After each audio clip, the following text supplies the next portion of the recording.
پاکستان کی عدالتوں میں ایک شعبہ وکالت کا کھلایا جاتا ہے۔ ماضی کی بات کی جائے، ماضی میں 13 اگست 1947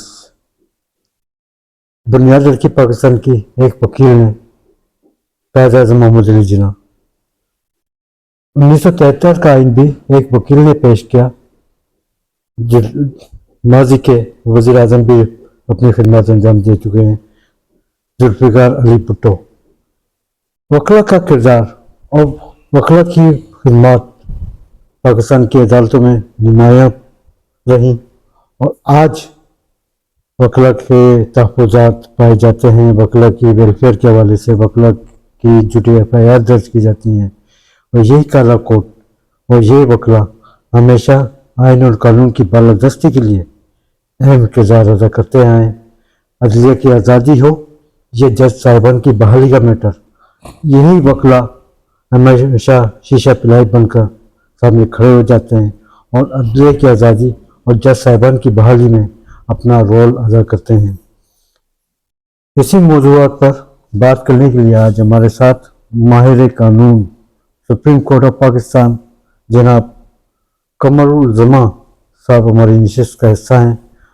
کشمیر نیوز چینل کے پروگرام قائد اعظم کا پاکستان، تصور پاکستان میں آپ کو خوش آمدید کہتے ہیں۔ السلام علیکم سر۔ وعلیکم السلام جی، بہت بہت شکریہ آپ کا مجھے بلانے کا، اور اس انٹرویو کے لیے میں مشکور ہوں آپ کا بہت زیادہ۔ سر بہت شکریہ سر آپ کے وقت دینے کا۔ سر آپ کہاں سے تعلق رکھتے ہیں؟ آپ کا کہاں پیدا ہوئے؟ ہمارے ناظرین کی آگاہی کے سلسلے میں آپ کا تعارف چاہیے۔ دیکھیے، میں اس پیشے کے اندر تیسری نسل ہوں۔ میرے دادا جو تھے وہ 1922 میں سول جج تھے، اور جب پاکستان بنا تو ہی واز سٹنگ سیشن جج تھے ملتان اور مظفرآباد میاں والی کے اندر۔ پہلا نام میرے دادا کا لکھا ہوا ہے میاں ایم اے لطیف۔ میرے والد صاحب نے پریکٹس جو تھی وہ 1946 میں شروع کی تھی، اور پھر لاہور کے اندر آ کے ہم نے یہ دفتر جو ہے یہ 1950 میں میرے والد صاحب نے یہ دفتر قائم کیا تھا، اور یہاں پہ ہم 1950 سے میرے والد صاحب پہلے پریکٹس کرتے رہے۔ پھر اس کے بعد ہم لوگ لاہور سے بلونگ کرتے ہیں۔ میرے دادا بھی لاہور سے تھے، میرے پردادا جو تھے وہ ایک انجینئر ہوا کرتے تھے، اور برما کے اندر وہ ایسٹ انڈیا کمپنی کے لیے پل وغیرہ بناتے تھے، ریلوے کے پل وغیرہ بناتے تھے۔ تو میرے دادا نے اس زمانے میں ہندوؤں کا ساتھ کمپٹیشن میں آ کے۔ تو سر آپ کی پیدائش جو ہے نیاوالی سے ہے؟ نہیں، ہم لوگ لاہور کے ہیں جی، میری بھی پیدائش بھی لاہور میں ہے، جی، اور میرے دادا پردادا سب لاہور کے ہیں۔ ہمارا اوریجنل گھر جو ہے وہ مفتی باقر ہٹا جو ہے وہاں پہ ہمارا اصل گھر تو ہے۔ سر لاہور میں اپنی ابتدائی تعلیم کہاں سے شروع کی؟ دیکھیے، ابتدائی تعلیم تو میں نے تو شروع کی تھی جی سینٹرل ماڈل اسکول سے جی۔ میں نے سینٹرل ماڈل اسکول سے میٹرک کیا تھا جی، اور شروع سے سینٹرل ماڈل اسکول میں رہا ہوں جی۔ پھر اس کے بعد گورنمنٹ کالج سے میں نے FA اور BA کیا، اور پھر پنجاب یونیورسٹی لاء کالج سے میں نے LLB کیا 1981 کے اندر جی، 1981 کے اندر جی۔ سر ماضی اور موجودہ نظام تعلیم کے بارے میں آپ کی کیا رائے ہے؟ دیکھیں، ماضی موجودہ جو نظام تعلیم ہے، میری ہر ایک اپنا اپنا ایک ویو ہوتا ہے۔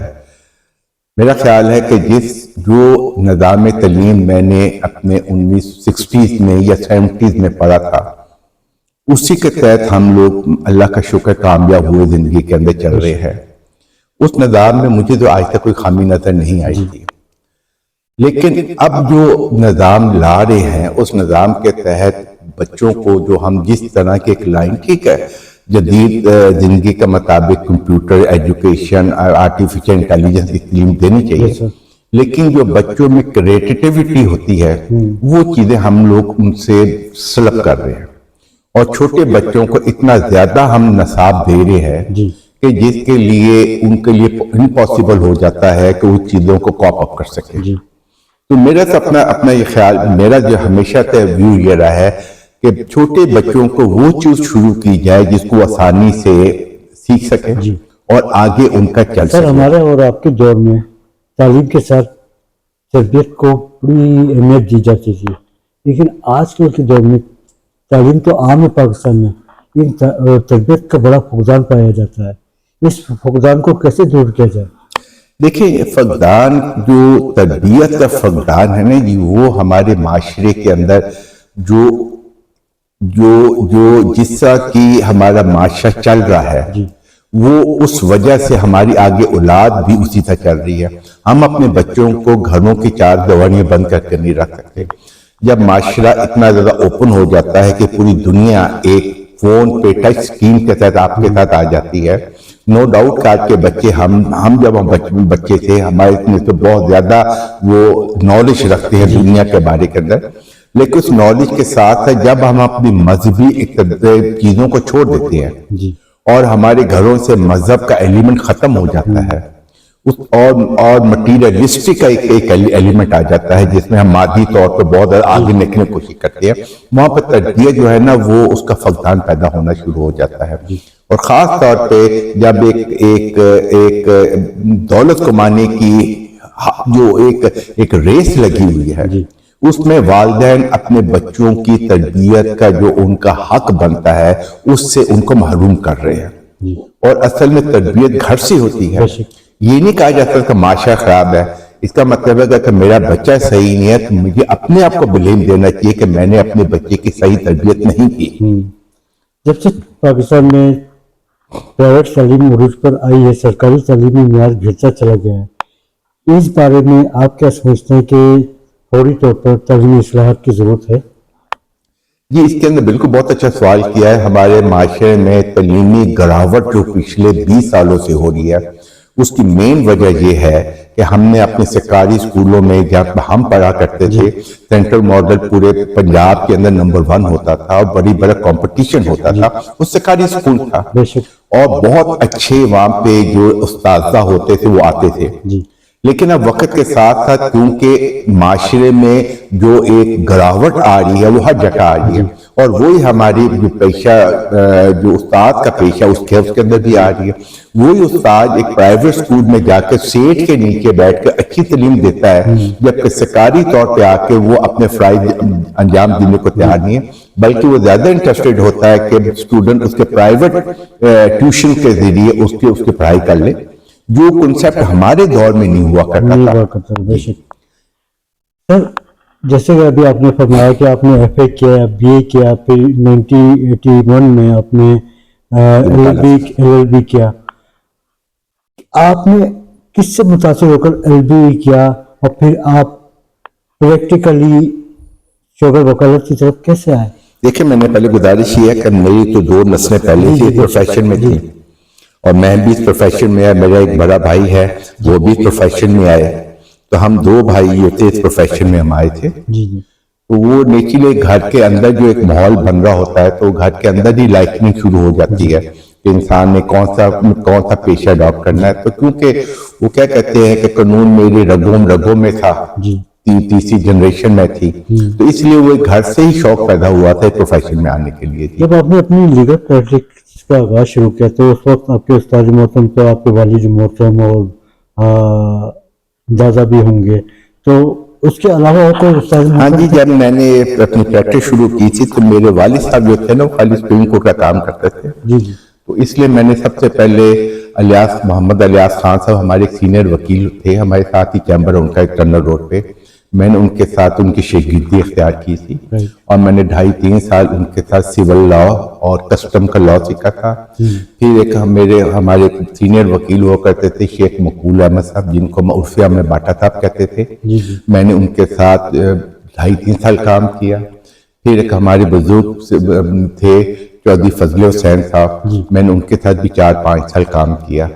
تو میں نے 3 مختلف جو میرے تھے استاذہ، میں نے ان سے سول سائٹ کی تھی. جیسا کہ آپ نے اپنے استادوں سے اعلیٰ تعلیم حاصل کر ماشاءاللہ آپ ایک پروفیشنل وکیل بنے اور آپ جیسی شخصیات اعلیٰ عہدوں تک جا پہنچی ہیں.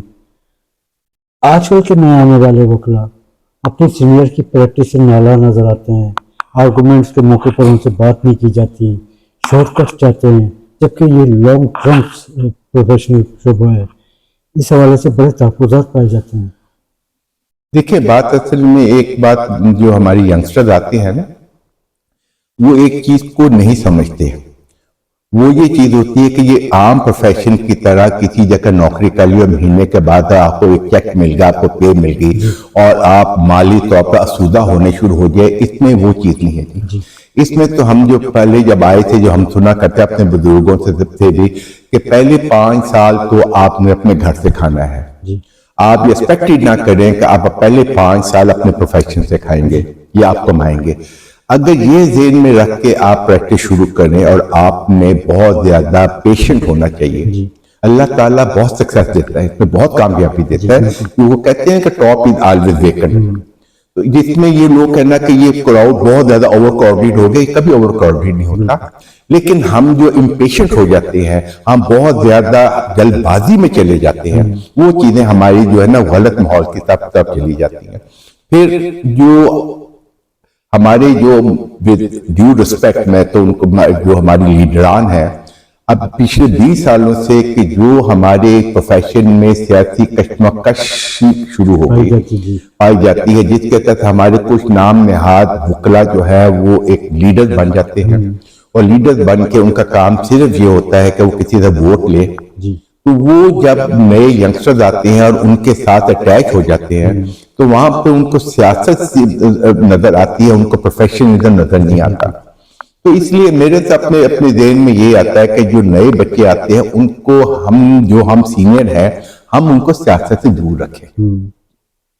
سر جیسے آپ نے 1981 میں اپنے کیریئر کا آغاز شروع کیا, سول کورٹ ایک مدر کا رتبہ رکھتی ہے.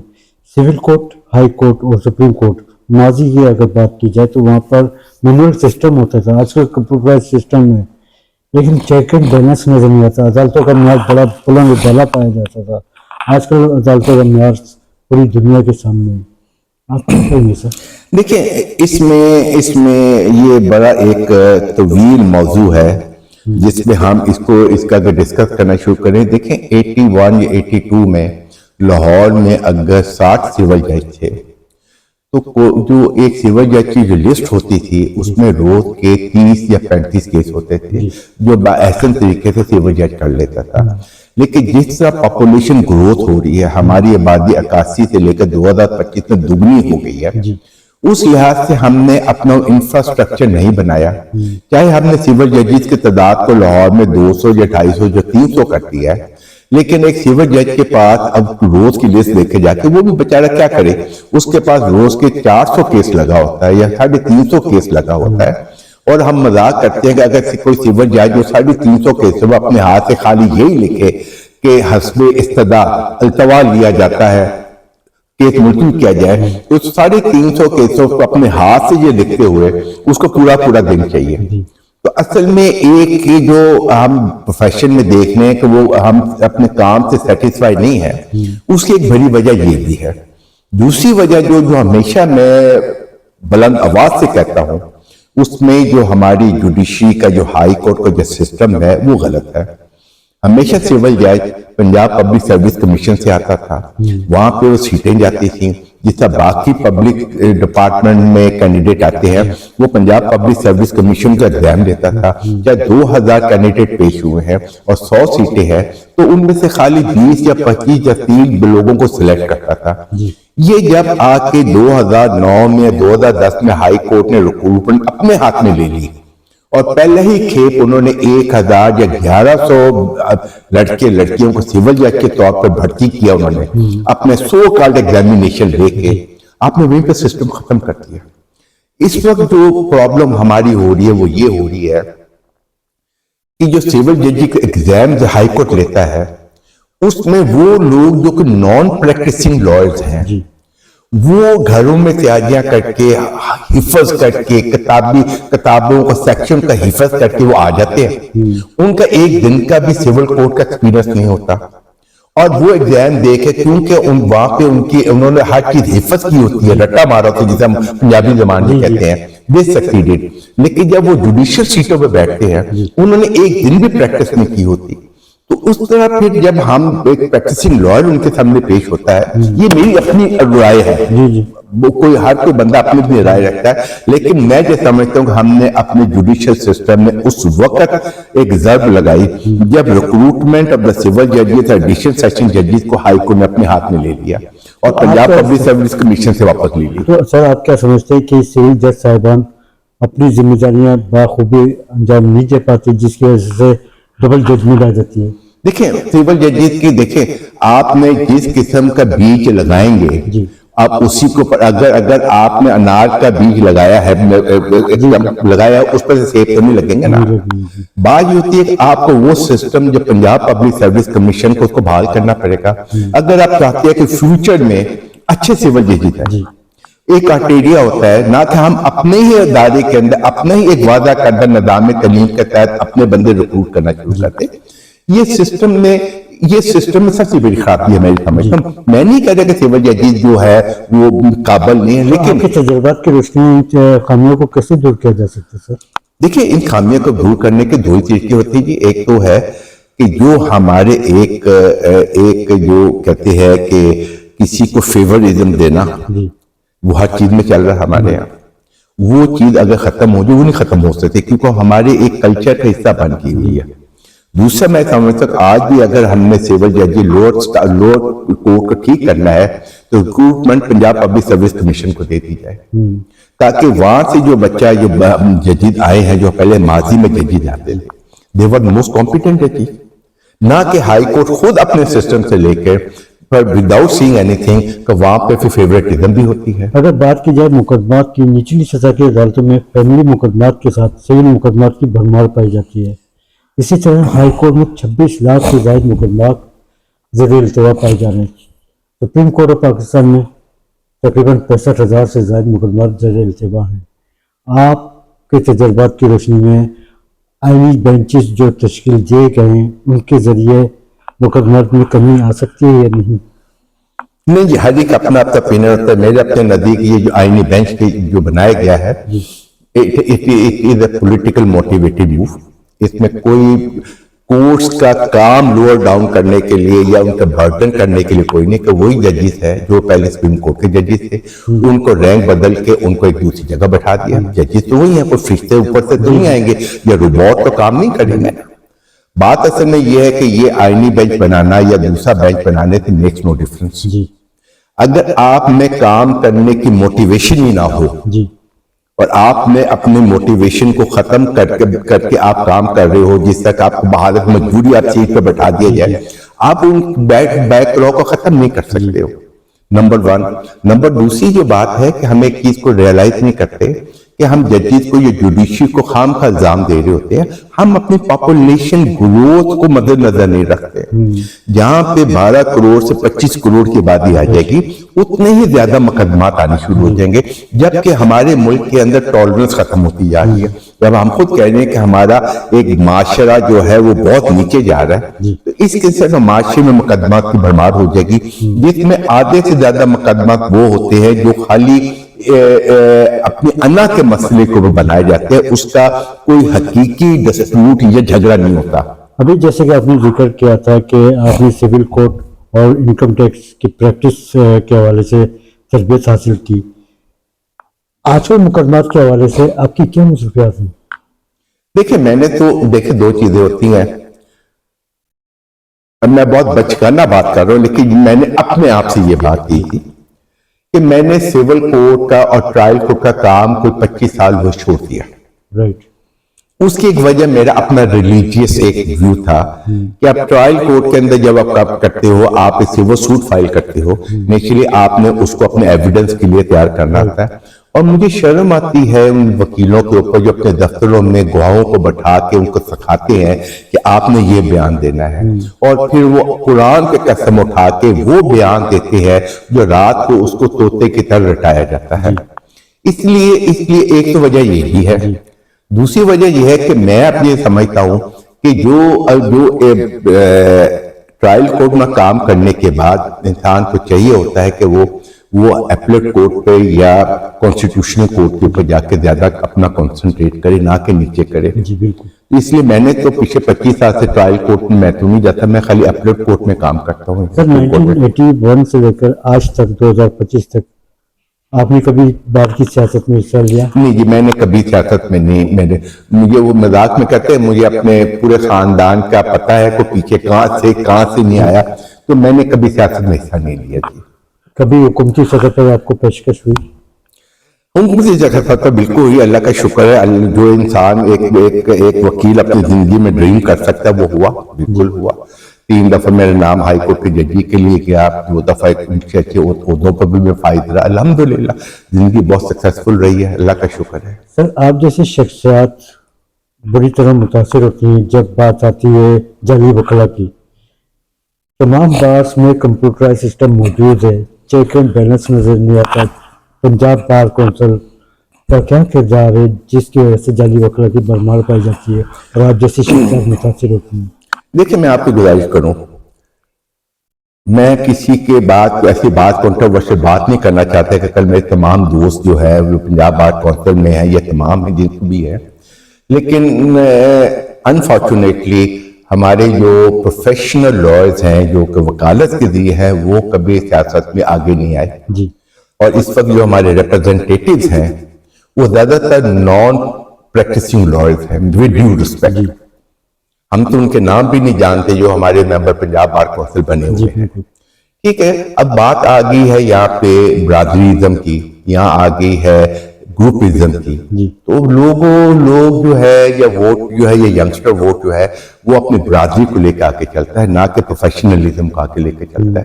اس لیے میرا اپنا خیال ہے کہ ہم نے خود اپنے پاؤں پر کلہاڑی ماری ہوئی ہے. کہا جاتا ہے سر کہ جسٹس منیر کے دور سے پاکستان کے عدالتوں میں خامیاں شروع ہوئی، پھر ایک موومنٹ چلتی ہے عدلیہ کی آزادی اور جج صاحبان کی بحالی کا میٹر لے کر 2007 کی تاریخ علی احمد خود کی سربراہی میں افتخار محمد چودھری اپنی سیٹ پر بحال ہوتے ہیں، عدلیہ آزاد ہوتی ہے. کہا جاتا ہے کہ جسٹس افتخار محمد چودھری میں بھی خامیاں پائی گئی مومن کے حوالے سے.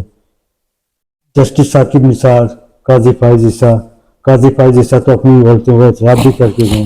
آپ کیا سمجھتے ہیں کہ جسٹس منیر کے دور سے چلی آ رہی ہیں یہ غلطیاں یا ماضی سے چلی آ رہی ہیں؟ دیکھیں میں آپ سے گزارش کروں، یہ کہنا کہ یہ ہمارے عدالتی نظام میں کوئی اس قسم کی خرابیاں ہیں اور چاہے جسٹس منیر کا پیریڈ ہو یا جس کا بھی ہم اس پر الزام دینے شروع کرتے نہیں، ایسی کوئی بات نہیں ہے. جب ایک جج ایک کرسی پہ بیٹھتا ہے وہ اپنے ضمیر کے مطابق فیصلہ کرتا ہے. اگر اس میں کوئی ایک آدھی بلیک شیپ یا کوئی آ جاتی ہے وہ پورے سسٹم پہ آپ یہ نہیں کہہ سکتے کہ پورا سسٹم خراب کر رہی ہے. میں اس چیز سے اتفاق نہیں کرتا.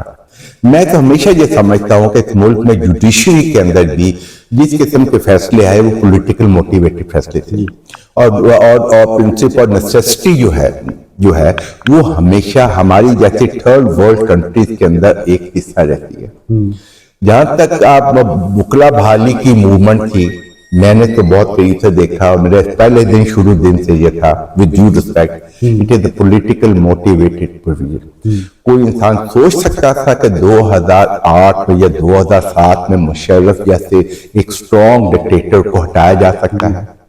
It was basically a political motivated movement. اس میں کوئی بحالی وکلا کی کوئی چیز نہیں تھی. اور افتخار محمد چودھری کو جو لے کے آئے، ابھی بھی میں ان سے بات کرتا ہوں، مجھے اس وقت بھی پتا ہے. I know him. He was 91. He was AOR in Quetta. Nobody knows him. With due respect. But اب جو ہم جوڈیشری کا حال دیکھ رہے ہیں یہ وہ بوٹے ہیں جو افتخار محمد چودھری لگا گیا، جو اگلے 20 سال تک ہم سفر کریں گے ان حرکتوں سے جو کہ افتخار محمد چودھری اس ملک کے ساتھ کر گیا. ایک نااہل شخص کو with due respect نااہل شخص کو اونچی سیٹ دے دی جائے تو اس کا یہ حال ہوتا ہے. پاکستان کی عدالتوں کو مد نظر رکھتے ہوئے حالات جو سامنے آئے ہیں پاکستان کی عدالتوں کے، عوام اور کلائنٹ کا معیار عدالتوں سے اٹھتا چلا جا رہا ہے، لیکن وکلا کلائنٹ مینجمنٹ آج بھی برقرار ہے اور اعتماد کیا جاتا ہے وکلا برادری پر. آپ کیا سمجھتے ہیں کہ وکلا اپنے کلائنٹ کو صحیح راہ دکھانے میں کامیاب ہوتے ہیں یا عدالتوں پہ چھوڑ دیتے ہیں؟ نہیں دیکھیں یہ اس میں ہر ایک اپنا اپنا ہوتا ہے. دیکھیں کلائنٹ جو ہوتا ہے نا وہ کسی کا وفادار نہیں ہوتا. جس طرح ایک پیر کا ایک مرید ہوتا ہے وہ روحانی تسکین لینے کے لیے ایک پیر کے پاس آتا ہے، جو کلائنٹ ہے وہ ایک وکیل کے پاس ہے اپنا کیس جیتنے کے لیے. جب اس کا کیس جیتا جاتا ہے وہ سمجھ لیں کہ اس کا مرید ہو گیا. جس وقت وکیل اس کا کیس ہار جاتا ہے چاہے اس کا 20 سال کا اس کا تعلق ہو وہ اس کو چھوڑ کے کسی دوسرے کے پاس چلا جاتا ہے. اب یہاں پہ وکیل کا اثر میں ہوتا ہے کہ وہ اپنے کلائنٹ کو صحیح مشورہ دے، نہ کہ ہر کیس کو لے کر کورٹ میں چلا جائے. جب ایک وکیل کو پتا ہوتا ہے یہ کیس نہیں بن رہا، وہ آپ کا کلائنٹ آپ کے سامنے جھوٹ بول رہا ہے تو آپ کو اس میں فریق بننے کی ضرورت کوئی نہیں ہوتی. لیکن جب آپ ایک جھوٹے کیس کو لے کے آگے چلیں گے اس کے اندر پھر آپ کا جو حالات ہم موجودہ دیکھ رہے ہیں وہ حالات چل رہے ہیں. تو جھوٹے مقدمات کو پاکستان کی عدالتوں کے جج صاحبان خارج نہیں کر سکتے؟ بالکل کرتے ہیں، بالکل خارج ہوتے بھی ہیں، لیکن وہ خارج ہوتے ہوتے 4 سال 5 سال 6 سال گزر جاتے ہیں. بات یہ ہوتی ہے نا ایک سسٹم ہے نا، ایک سسٹم چل رہا ہے سارا. اب ہر سسٹم میں ہم اس کو بہتری پیدا کرنے کے لیے ہم باہر سے سسٹم امپورٹ کرتے ہیں. اب آلٹرنیٹ ڈسپیوٹ ریزولوشن ADR ہم نیا ایک سسٹم لا رہے ہیں. بہت اچھا سسٹم ہے، پوری دنیا میں ہے، لیکن اس دنیا کے ساتھ میں جو سسٹم لائے ہیں اس کے ساتھ ایک پینل پروویژن بھی ہے. ہمارے یہاں کے معاشرے میں جس میں ایک فیملی میٹر کے اندر میاں بیوی میں اگر کوئی ناچاکی ہو جاتی ہے وہ ایک دوسرے کی شکل دیکھنے کے، ان کے خاندان ماں باپ ایک دوسرے کی شکل دیکھنے کو تیار نہیں ہوتے، کیا آپ ان کے ٹیبل پہ بٹھا دیں گے؟ آپ اسی وقت ان کو ٹیبل پہ بٹھا سکتے جیسے پوری دنیا کے اندر ہے کہ اگر کوئی انسان جو فریق کسی اس قسم کی آربیٹریشن میں آنے سے انکار کرتے تو اس کے پینل کانسیکوینس پر اس کے جتنے کیس کورٹ میں چلے گا اس کا سارا ایکسپینس وہ بیئر کرے گا. اب دنیا کے اندر کسی کو شوق نہیں ہوتا کہ وہ آ کے ٹیبل پہ مخالف بیٹھ جو آپس میں آربیٹریشن کے ذریعے فیصلہ کرے، کیونکہ انہیں پتا ہوتا ہے کہ اگر یہ آسان اور سستا وے ہے. ہم نے آج ARD آلٹرنیٹ ڈسپیوٹ ریزولوشن ہم لے آئے لیکن اس کا میکنزم کوئی نہیں بنایا. اگر ہم اتنا ہی ہمارے معاشرے میں پڑھا لکھا ہوتا کہ لوگ آمنے سامنے بیٹھ کے باتیں کر لیتے تو انہیں عدالتوں میں جانے کی کیا ضرورت؟ اگر ماضی کی بات کی جائے ایوب خان کے دور کے بعد سے جتنی بھی پاکستان میں سیاست دان حکومت مسلط ہوئی انہوں نے آئین و قانون میں ترمیم کرتے ہوئے اپنے ذاتی مفادات کے لیے ترمیم 18ویں ترمیم دیکھ لیں، 1973 کا آئین دیکھ لیں، آئین میں قانون سازی کی. یہ عوام کے فلاح بہبود کے لیے نہیں کی جا سکتی سر؟ دیکھیں جو ہم بات وہی آ جاتی ہے کہ جس قسم کے ہم بیج بوئیں گے وہی پیڑ نکلے گا. جس قسم کے پیلیٹیرین کو ہم الیکٹ کرتے ہیں یا ہم سے الیکٹ کروایا جاتا ہے ڈیو ریسپیکٹ، اس ملک کے اندر ڈیموکریسی نہیں ہے. ڈیموکریسی کا ہم ایک بات کرتے ہیں، جمہوریت کوئی نہیں ہے جس میں یہ کہ میں اپنے فریلی اپنا اپنا رائٹ آف ووٹ استعمال کر سکوں. اس لیے یہ عجیب سی ڈسکشن ہے. دیکھیں ہم ایک تھرڈ ورلڈ میں رہتے ہیں، باتیں ہم کرتے ہیں 200 سال پرانی جمہوریت کی یا 300 سال پرانی جمہوریت کی، لیکن رہتے ہم تھرڈ ورلڈ کے اندر ہیں. جب تھرڈ ورلڈ میں ہم رہتے ہیں تو ہم نے اس حقیقت کو تسلیم کر لینا چاہیے کہ ہم امریکن یا یورپین یا انگلش ڈیموکریسی یہاں پر انفورس نہیں کر سکتے، کیونکہ اس کے اندر آج اگر آپ وہ لائیں تو یہاں پر تھانے دار کو بھی شاید کا جو بنتا ہے اس کا الیکشن کرائے، تو آپ کا کیا خیال ہے کون تھانے دار بنے گا یہاں پہ؟ جس 26ویں آئینی ترمیم کو سینیٹر عامر خان صاحب نے سپریم کورٹ آف پاکستان میں چیلنج کیا، حال ہی میں بیتوں کے اسلام آباد میں اس کا وکلا کا احتجاج سامنے آیا. بلاول بھٹو زرداری کا موقف سامنے آتا ہے کہ جی پاکستان کی عدالتوں میں 26ویں آئینی ترمیم کو چیلنج کرنے یا احتجاج کرنے کا کوئی فائدہ نہیں، یہ پارلیمنٹ کا حق ہے. آپ کیا سمجھتے ہیں بلاول بھٹو زرداری کا بیان جو ہے آئینی ہے یا سیاسی ہے؟ یہ سیاسی ہے جی. قانون چاہے دنیا کا قانون اٹھا کے دیکھ لیں جی، پارلیمنٹ کی ہر ایکٹ کو ٹھیک ہے، it's a prerogative of the parliament to enact legislate, but the legality and the propriety of that, especially in the presence of 2A in the Constitution of Pakistan, wherein وہ کہا گیا کہ ہر قانون پاکستان کا قرآن اور سنت کی کسوٹی پر پرکھ کے بنایا جائے گا، اور 2A ہمارے آئین کا ہمیشہ رو رہا ہے۔ اب جب ہم کسی ایک ایسی لیجسلیچر کو جو اس وقت کے سلیکٹڈ، میں سلیکٹڈ کہوں گا، الیکٹڈ نہیں کہوں گا، سلیکٹڈ پارلیمنٹیرین کو بھی میں وہاں بیٹھ کے اپنے مفاد کے لیے کرتے ہیں، تو اس کے لیے اگر آپ ایک نیوٹرل نہیں رکھیں گے تو بات سسٹم ختم ہو جائے گا۔ 27ویں آئینی ترمیم کے تحت سپریم کورٹ آف پاکستان کے سینئر جج صاحبان عطا مین اللہ، جسٹس منصور علی شاہ اور دیگر جج صاحبان نے استعفے پیش کیے۔ افواہیں گردش کرنے کے ان کے خلاف مقدمات بنائے جا رہے ہیں، پینشن نہیں روکی جائیں گی، ایسا کچھ آپ کے علم میں ہے؟ دیکھیں، میں تو مجھے ایسا کوئی نہیں، نہ میں اسپیکولیشن کر سکتا ہوں، لیکن میں اتنی ایک چیز خود کہہ سکتا ہوں کہ 26ویں امینڈمنٹ نے اس ملک کے اندر ایک آخری کیل اس تابوت میں لگا دیا جس کے تحت ہم اپنی جوڈیشری میں کوئی 50% انصاف پسند ججز کو لے آتے تھے۔ اب وہ سلسلہ ختم ہو گیا ہے۔ جب آپ سلیکشن آف ججز جو ہے وہ پارلیمنٹیرین کے ہاتھ میں دے دیں گے تو آپ کو یہ ایکسپیکٹ کرنا کہ کوئی کمپیٹنٹ بندہ اپنے میرٹ پہ آ جائے گا، اب نہیں آئے گا۔ اب اس کو جج بننے کے لیے اس کو جوڈیشل کونسل کے اندر کم از کم 6 یا 7 ووٹ اس میں جیتنے ہیں، تو وہ حساب ہو جائے گا جس طرح پاکستان بار کونسل کے الیکشن کے لیے پنجاب بار کونسل، تمام بار کونسل میں ان کو 2-2 3-3 ووٹ چاہیے ہوتے ہیں۔ اب سسٹم سر، جج صاحبان کی تقرری کے حوالے سے پاکستان کی عدالتوں میں سفارشی کلچر پایا جاتا ہے، اس سفارشی کلچر کو آپ کے تجربات کی روشنی میں کیسے ختم کیا جائے؟ دیکھیں، ایک سمپل سے سسٹم تھا۔ جب میں پروفیشن میں آیا، اپنے والد صاحب سے سنا، اپنے دادا سے سنا، ایک سمپل سا پروسیجر ہوتا تھا جی۔ جو ویکینسی آتی تھی، کنسرن ہائی کورٹ کے رجسٹرار کو چیف جسٹس بلاتا تھا، وہ کہتا تھا کہ پچھلے 3 سالوں کے اندر جو میکسیمم کیسز وکلا نے کیے ہیں وہ ہمیں لسٹیں لا دو۔ اس سے پتہ چل جاتا تھا کہ پچھلے 3 یا 4 سالوں میں ہائی کورٹ میں who is the number 1 lawyer، ان میں سے سلیکٹ کیا جاتا تھا۔ پھر ان کو بات بینی سے دیکھا جاتا تھا کہ ان کی کریڈیبلٹی کتنی ہے، اور اس میں سے جو بچ جاتے تھے ان کو چیف جسٹس اپنے کمرے میں انوائٹ کرتا تھا اور کہتا تھا کہ I am recommending your name if you agree on it. Simple سا پروسیجر تھا۔ اس کے بعد جو ججز ان کو ہاں کہہ دیتے تھے اس کا پروسیجر شروع ہوتا تھا، لیکن مین کرائٹیریا یہ ہوتا تھا کہ ان کی وہ لسٹیں دیکھی جاتی تھی کہ who were the busiest lawyers in that particular high court for the last 3-4 years، اور وہیں سے وہ ایک کریم ڈھونڈ لیتے تھے، ان سے اجازت لے کے ان کی کریڈیبلٹی، ان کے فائنینشیل معاملات کو طے کر کے وہ 1 2 5 6 10 نام آگے چلے جاتے تھے، جو اپنے ہی زور کی وجہ سے، ان کے پروفیشنلزم کی وجہ سے وہ آگے تک چلے جاتے تھے۔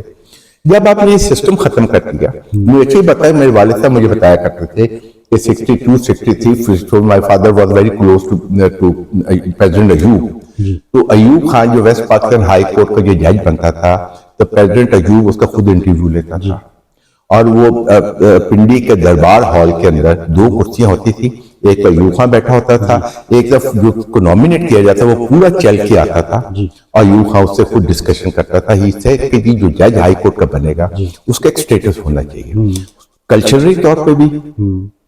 اب جو ہم نے سسٹم جو دیکھا، ہم نے وال کے پچھلے 25-30 سالوں سے ہم نے ہر چیز کو ڈسٹرائے کر دیا۔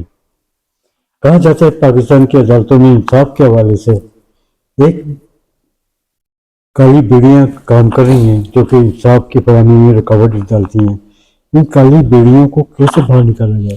دیکھیں، میں اس سے اتفاق نہیں کروں گا کہ کالی بھیڑیاں موجود ہیں، کچھ نہیں۔ ہم نے اپنے ہی دوستوں کو، اپنے ہی کلیگوں کو، میرے سے جونیئر، اب تو خیر میں عمر کا ہو گیا کہ اب جتنے ججز ہم سے جونیئر ہیں، پہلے میرے کلیگ ہوتے تھے، پہلے مجھ سے سینئر ہوتے تھے، کہ ہم ان کو بلیک شیپ کے نہیں۔ دیکھیں، یہ ہر بندے کی ایک اپنا ایک پرسنل پرسپیکٹیو ہوتا ہے، وہ ایک پوسٹ پر آ کے وہ بلیک شیپ بنتا ہے یا وہ اپنے مانداری سے کام کر رہا تھا۔ ایک ہمارا بڑا عجیب سا غلط کنسیپٹ ہے یہاں پہ، یا ہم قاضی کا لفظ استعمال کرتے ہیں، ہم جج کا لفظ استعمال کرتے ہیں، ہمارے ذہن میں وہ 1400 سال پرانے یا 1200 سال پرانے قاضی ہے یا امام حنیفہ، جس قسم کے لوگوں کا نام آ جاتے ہیں۔ نہیں، اب یہ جو پروفیشن ہے کہ جسٹ لائک نوجوان آتا ہے وہ سی ایس کا ایگزام دیتا ہے, کوئی اسسٹنٹ کمشنر لگ جاتا ہے, اسے گریڈ فلانا کی نوکری مل جاتی ہے. اسی طرح ہمارے سول ججز بھی ہے نا, وہ نوکری کرتے ہیں, ان کو گریڈ 17 میں 18 کی نوکری چاہیے. اسی طرح ہماری ہائی کورٹ کے سپریم کورٹ کے ججز ہیں, ان کا مذہب سے کوئی تعلق نہیں ہے. یہ کہنا کہ ان کو مذہب پہ عبور ہے, ان کو مذہب پہ کوئی عبور نہیں ہے, ان کو ایک نوکری چاہیے, وہ نوکری مل جاتی ہے ان کو, کوئی زیادہ لوگریٹو نوکری ملتی ہے. ہمیں اپنا کنسیپٹ یہ کرنا چاہیے کہ یہ قاضی نہیں ہے جن کو ہم سوچتے ہیں, they are human being, ان سے بھی ایرر ہوتی ہے. سر آپ کی نظر میں کیا سپریم کورٹ کے جج صاحبان اپنی ذمہ داریاں بخوبی انجام نہیں دے پا رہے ہیں, اس کی وجہ سے 27ویں آئینی ترمیم کے تحت آئینی عدالتیں قائم کی گئی ہیں؟ دیکھیں یہ چیزیں, دیکھیں میں پھر وہ بات کر رہا ہوں جہاں پر ذاتی مفاد آ جاتا ہے. ایک بڑی عجیب سی بات ہے کہ جس شاخ کا بیٹھے ہو اور اسی شاخ کو آپ تنے کے ساتھ سے کاٹنا شروع کر دو تو نقصان کس کا ہے؟ ہم ہی گریں گے نا نیچے. اور یہ اسی طرح ہے کہ آئینی بینچ کے پاس جا کے ہم آئینی بینچ کو چیلنج کریں کہ آئینی بینچ جس شاخ پر بیٹھا ہوا ہے اس کو وہ خود کاٹ دے. کبھی ہوا ہی نہیں. اس لیے کہنا کہ جی ججز کا کام کریں, کوئی اپنا کام کر رہا ہے, اس کا ضمیر اور اللہ اس کا ضمیر اس کا اپنا اس کے مطابق ہے. آپ کے خیال میں پاکستانی عدالتوں کو کیسے فائل بنایا جائے؟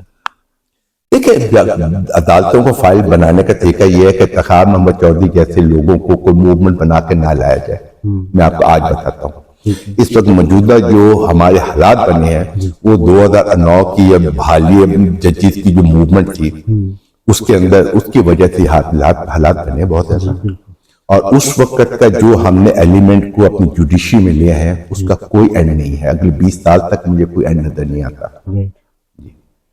سر لاہور میں کرائم اور جرائم کی بڑھتی ہوئی وارداتوں کو کیسے روکا جائے؟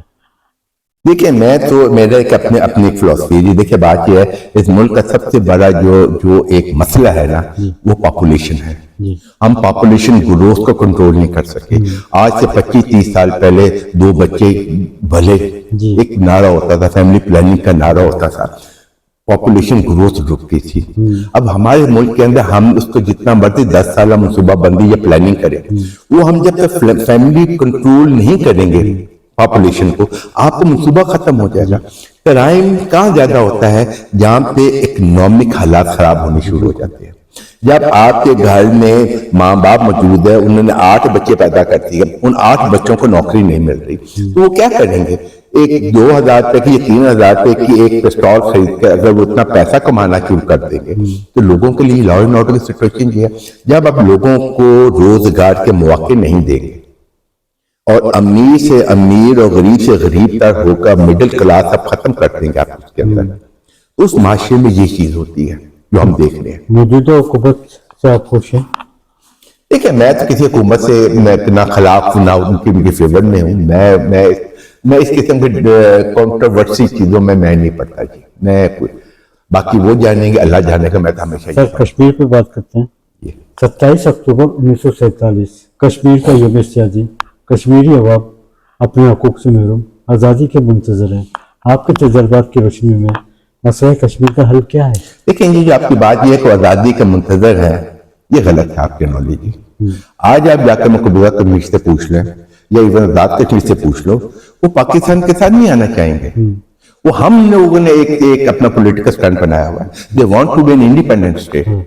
دیکھیں ہم نے 75 سال سے 76 سال سے اپنی پوری اکانومی ہم نے بھی, انڈیا نے بھی ایک چیز پہ لگائی ہوئی ہے. اور کبھی ان لوگوں سے آپ جا کے پوچھو, ان سے ملو جا کے. دیکھیں ہم وہ زمانے گئے کہ یہ ایک حکومت ایک ملک دوسرے ملک پر قبضہ کر لیتا تھا, اپنی جغرافی حدودیں بہت زیادہ کر لیتا تھا. ہر ایک ملک کے پاس اتنا جغرافی حلقہ موجود ہے, ٹیریٹری موجود ہے, کسی دوسرے کی اس پر ٹیریٹری لینے کی ضرورت کوئی نہیں ہے. اس لیے اب یہ کہنا کہ ہم مقبوضہ کشمیر کو آزاد کروائیں گے, نہیں. وقت بدل گیا ہے. ان کو اپنا سیلف ڈٹرمینیشن دینا چاہیے, ہمیں نہیں کہنا چاہیے. ان کو ان کی رائے پوچھنی چاہیے, نہ کہ ہم یہ کہیں کہ وہ آزادی چاہتے ہیں. حالات ایسے کریٹ کیے جائے دونوں ملک بیٹھ کر کہ لیٹ دم ڈیسائیڈ, نہ کہ ہم یہ مجبور کریں کہ ہم نے ان کو آزادی دلوانی ہے. بات وہی میں کر رہا ہوں جو آپ نے بات کی, لیکن اب حالات یہ ہے کہ ہمیں ان کی بھی منشا لینی چاہیے. اس میں کشمیری لیڈر یاسین ملک